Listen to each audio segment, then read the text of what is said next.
Good morning. I am at the Johnny Caw statue in downtown Manhattan, Kansas. That's where I live. And in downtown Manhattan, Kansas, there was this legend that became in the 50s, that came about called Johnny Caw. And Johnny Caw actually is this kind of fictional character that actually celebrates Kansas's pioneer spirit and like the wheat farmer, which is super cool. But I remember when I first moved here, driving by and go, what is that? This huge lit up statue of this guy that I didn't know anything about. It's like, is this like the John Bunyan of Kansas? And it is. It's kind of cool. But as I'm here, I was thinking about this today. In our text today, we've moved to Daniel, the book of Daniel. And in chapter 3, there's an odd story. They've already been captured, like after when we speak of Jeremiah and what was the deportation. These people have been deported and they're in Babylon now. There's a new king and they're in a new place. And these young men are thrust into a new place. And they're challenged to how to live in this literally new country and new space that they find themselves in. And we hear about, actually in chapter 2 of Daniel's buddies, Hananiah, Mishael, and Azariah, I believe it is. And those three names, that's their Hebrew names. But of course, as they come to the new country, they're given new names, and you know them probably more like this: Shadrach, Meshach, and Abednego. Well, they are in a new country, and they are put in front of a statue, kind of like this, right?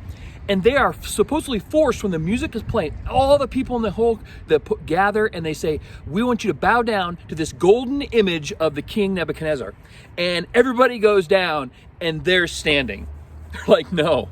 They're like defiant, right? It's just this defiant, no, it's a good trouble. It's a good trouble. You stir up and you challenge when you know it's not right. It's not, you follow God in these moments. And so they knew that they were going to get in trouble, but it was good trouble because they were doing the right thing. And as they were there, they get thrown in front of the king. The king's like, okay, bow down, I'll let you live. And they're like, no, we can't do that. And then they say these words, okay? And this is where the prayer comes in. They said, our God is able to deliver us. But even if he doesn't, we're not bowing down to your gods, your fake gods, these gold images. There's something pretty powerful in that statement, actually, because so often, maybe our image of God is so strong in the thinking that he would deliver us, that when God does or does not deliver us in a certain way that we prescribe, all of a sudden, our prayers and our hopes in this false God begin to shatter. For whatever Shadrach, Meshach, and Abednego had gone through, being deported from the country that they grew up in and now in a new place, they had known that through hardship and things that were unwritten and ununderstood to them, they knew that God was still in control, that God was the one who was able to deliver, and even if he didn't, he's still God. In that moment, they knew that God was with them. And when they were thrown into that fire 7 times hotter, please read Daniel chapter 3 this morning, they experienced a presence that they had previously never experienced. There's a popular song that you may have sung, there's another in the fire standing next to me. You've heard that song. That's a popular worship song these days. And it's speaking not about like just figuratively God being in the fire, but literally in this moment, God sent someone.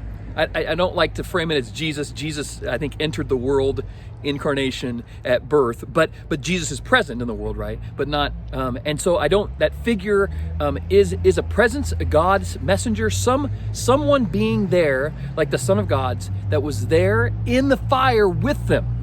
Because God didn't deliver them from the fire, he delivered them through the fire, and he was with them. Their prayers, I'm sure, are much different because they knew that God was able to deliver them, but because they placed their trust in that place, God showed up in a way they could never, ever describe. They never could have really thought that God would have shown up in that way.